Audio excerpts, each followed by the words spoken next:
Hey lovely people, welcome back to my channel Ranita coaching centre. तो ये हमारा video जो है ये हमारी पार्ट 2 है सोसाइटल चैलेंजेस इन इंडिया की। पार्ट 1 ऑलरेडी अपलोड हो चुका है, तो अगर आपने अभी तक पार्ट 1 नहीं देखा है तो जाके जल्दी से देख लीजिए, उसके बाद ही पार्ट 2 देखिएगा। आज हम करने वाले हैं जेंडर डिस्क्रिमिनेशन, थर्ड चैलेंज जो है हमारा इंडिया का। अब देखो, जेंडर डिस्क्रिमिनेशन बहुत ही ज़्यादा एक्सट्रीम लेवल पे बढ़ चुका था, बट अभी फॉर नाउ थोड़ा कम है। बट स्टिल कुछ जगह पर कुछ घर, इवन सिटीज़ में भी कुछ ऐसे लोग होते हैं जो अभी तक जेंडर डिस्क्रिमिनेशन करते हैं। जेंडर मैं बता दूँ, जेंडर का मतलब ये नहीं होता है कि गर्ल्स और बॉय, नहीं। जेंडर का मतलब ये नहीं है।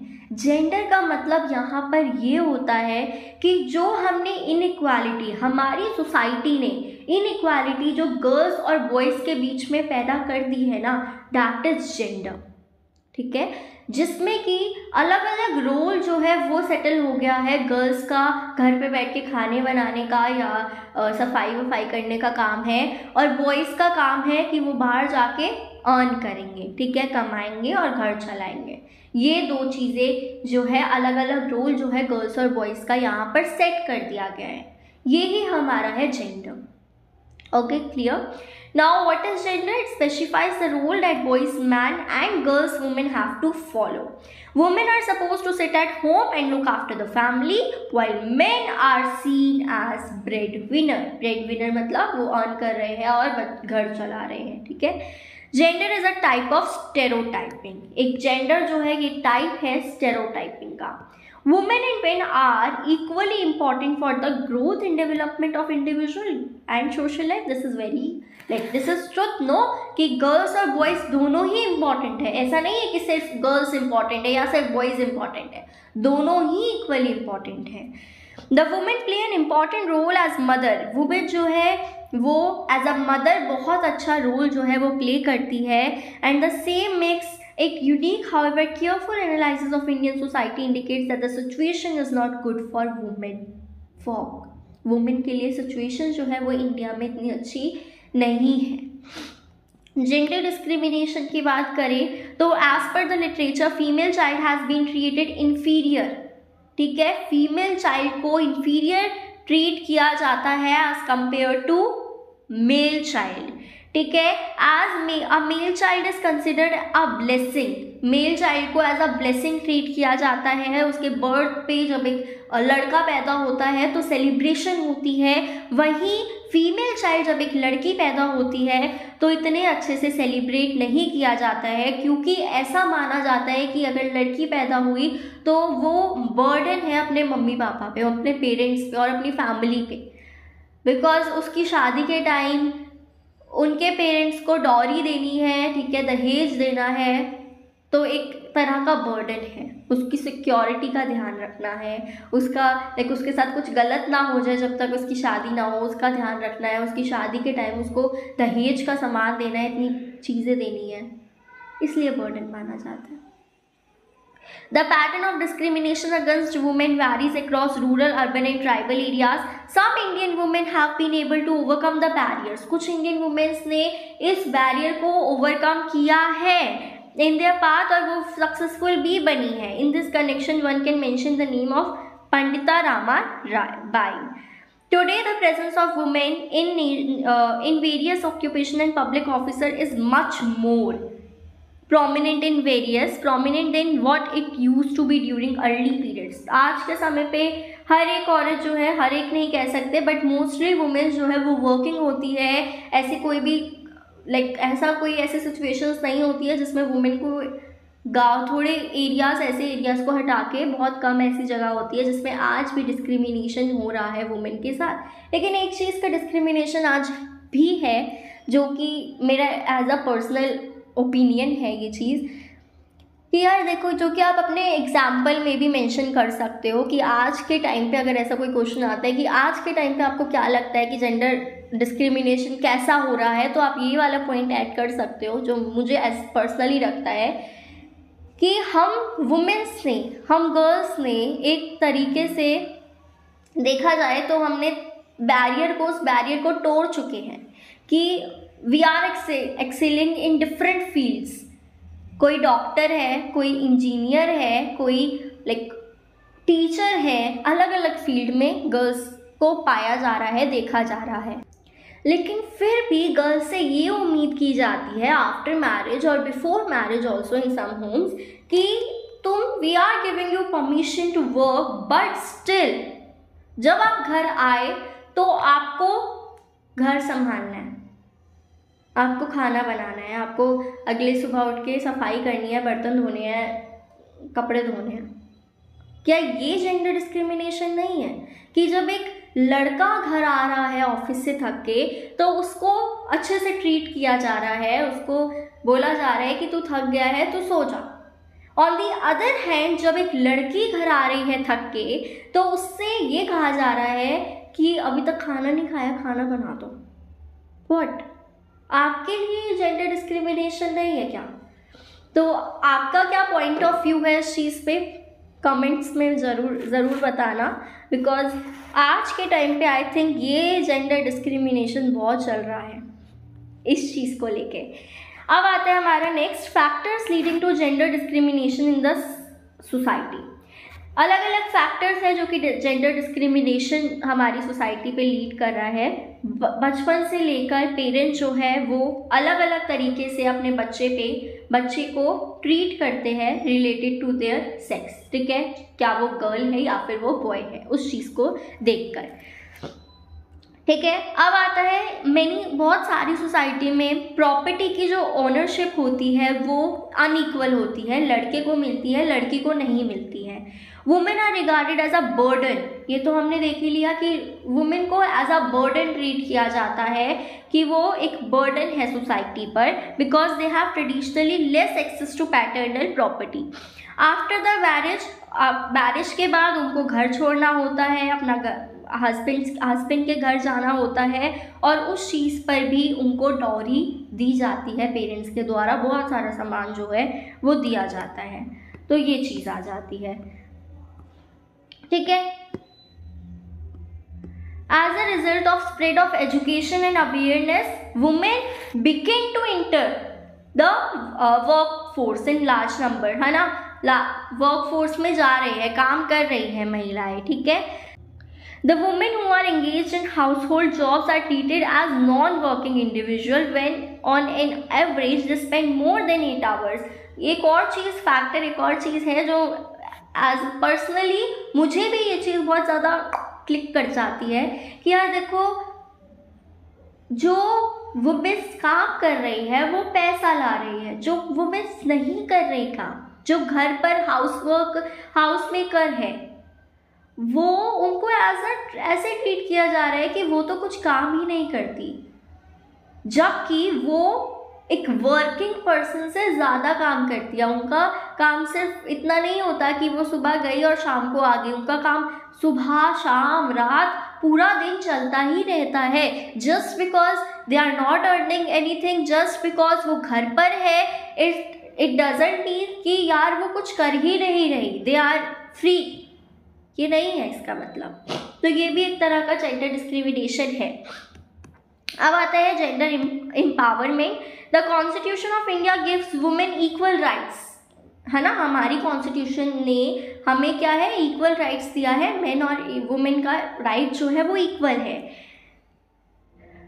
Women also enjoy fundamental rights हम भी इंजॉय कर रहे हैं। It focused on gender inequality in economic and political opportunity and participation in decision making process and values. 1980 से वुमेन का जो है एक स्पेसिफिक टारगेट बन गया है वुमेन के ग्रुप को आगे बढ़ाने का, डेवलप करने का।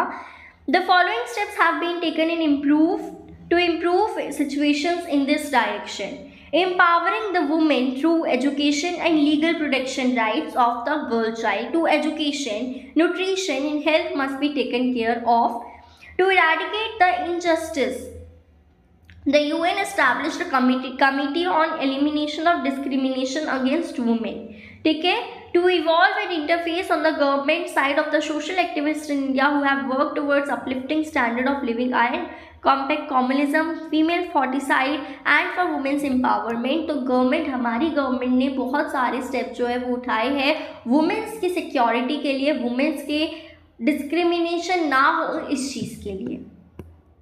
नेक्स्ट टॉपिक हमारा आ जाता है लिटरेसी। ये हमारा है नेक्स्ट चैलेंज, ठीक है, जो कि अब देखो एक बंदा जो है अगर इलिटरेट होगा तो क्या होगा, अनएम्प्लॉयमेंट, अनएम्प्लॉयमेंट के कारण क्या होगा, पॉवर्टी, है ना, और इस वजह से उसके साथ क्या होगा, डिस्क्रिमिनेशन होगा। The dictionary meaning of literacy is the ability to read and write. एक पर्सन जो कि पढ़ पा रहा है, लिख पा रहा है, उसे हम कह रहे हैं कि वो पढ़ा लिखा इंसान है, लिटरेट है। To know development is in a society, literacy is an indicator of economic development. एक इकोनॉमिक डेवलपमेंट का इंडिकेटर है लिटरेसी हमारा। For purpose of census a person in age limit of 7 and above, एक 7 साल का बच्चा और उससे बड़ा बच्चा, who can read and write, जो कि लिख और पढ़ पा रहा है और समझ पा रहा है किस एक स्पेसिफिक लैंग्वेज को, उसे हम इंडिया में लिटरेट मानते हैं। As per population census of India 2011 में जो हुआ लिटरेसी रेट था इंडिया का, वो था 9%, improvement of almost 9%. It has gone up to 74.04% in 2011 from 65.38% in 2001, thus showing an increase of 9%. तो 10 साल में 9% का इम्प्रूविजन हुआ था हमारी लिटरेसी रेट में इंडिया की। Illiteracy is a form of isolation.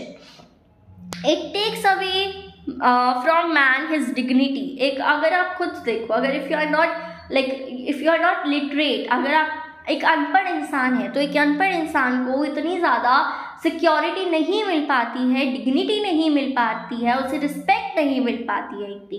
The government of India has launch several schemes. हमारी इस चीज़ में हम कह सकते हैं कि गवर्नमेंट ने बहुत सारी स्कीम्स निकाली है जिससे कि बच्चे को क्या मिले, चाहे वो गरीब ही बच्चा क्यों ना हो, बट स्टिल उसको क्या मिले, एजुकेशन मिले और वो लिटरेट हो। Some of the key schemes, कुछ की स्कीम्स है जैसे कि TLC total literacy campaign, PLP post literacy programme, CEP continuous education programme और JSS Jan Shikshan Sansthan. Okay, steps taken by government of India to improve literacy rate, free education programme, poor बच्चों के लिए, गरीब बच्चों के लिए फ्री एजुकेशन प्रोग्राम जो है वो लाए गए।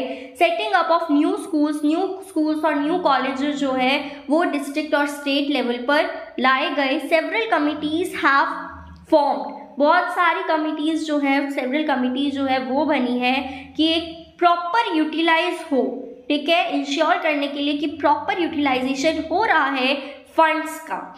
नोट, एजुकेट वन पर मैन, ये बहुत ही अच्छी चीज़, एक बहुत अच्छी लाइन है जो कि मुझे बहुत अच्छी लगती है पर्सनली, कि educate one man, you educate one person, but educate a women and you educate a whole civilisation. कि जब आप एक लड़के को एजुकेट कर रहे हैं तो एक इंडिविजुअल एजुकेट हो रहा है, वहीं अगर आप एक वुमेन को एजुकेट कर रहे हैं तो एक पूरी सिविलाइजेशन एजुकेट हो रही है। इसका क्या मतलब है कि एक लड़का जब एजुकेट हो रहा है तो वो अपनी नॉलेज को आगे नहीं दे रहा है, वो उसकी नॉलेज उसी की नॉलेज है। वहीं अगर एक औरत एजुकेट हो रही है तो उस औरत से उसके बच्चों को, उसके बच्चों के बच्चों को, ठीक है, उसके पड़ोसी के बच्चों को, उसके ताई चाचे मामा मामी सबके बच्चों को एजुकेशन मिलती है। तो ये है एक बहुत अच्छी चीज़ जो कि महात्मा गांधी जी ने बोली थी। नेक्स्ट हमारा सोसाइटल चैलेंज आता है सोशल एंड इकोनॉमिक इनइक्वालिटी। जो इनइक्वालिटी हो गई है यही हमारा बहुत ही बड़ा मेजर चैलेंज है। सबसे पहले है social inequality. Social inequality refers to the situation in a society where its members exhibit disparities in their social status. The disparities can occur in area such as education में disparity है, living standard में एक बंदा जो है एक छोटे से कमरे में रह रहा है, वहीं दूसरा बंदा जो है एक आलीशान महल में रह रहा है, ये लिविंग स्टैंडर्ड में डिस्पैरिटी है। फ्रीडम ऑफ स्पीच में डिस्पैरिटी है, प्रॉपर्टी राइट्स में और हाउसिंग में डिस्पैरिटी है। It's an undesirable situation whose impact on society may lead to social conflict and political instability. Social inequality जो है वो अनइक्वल अपॉर्चुनिटीज़ को लीड करती है, जिसमें एक इंसान को, एक ग्रुप को अपॉर्चुनिटी जो है वो अनइक्वल प्रोवाइड करी जाती है। Measure of social inequality, there are two ways to measure social equality, inequality of condition और inequality of अपॉर्चुनिटीज। नेक्स्ट है जेंडर इनइक्वालिटी। जेंडर इनइक्वालिटी आ जाती है, वो ही हमने जो देखा है कि लड़का और लड़की में जो इनइक्वालिटी करी जा रही है वो ही हमारी जेंडर इनइक्वालिटी है।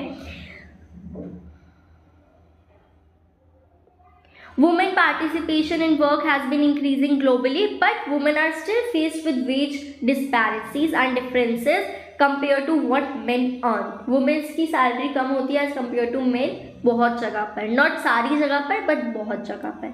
Racial and ethnic inequality, racial और ethnic inequality is the result of hierarchical social distinction between racial and ethnic categories within a society.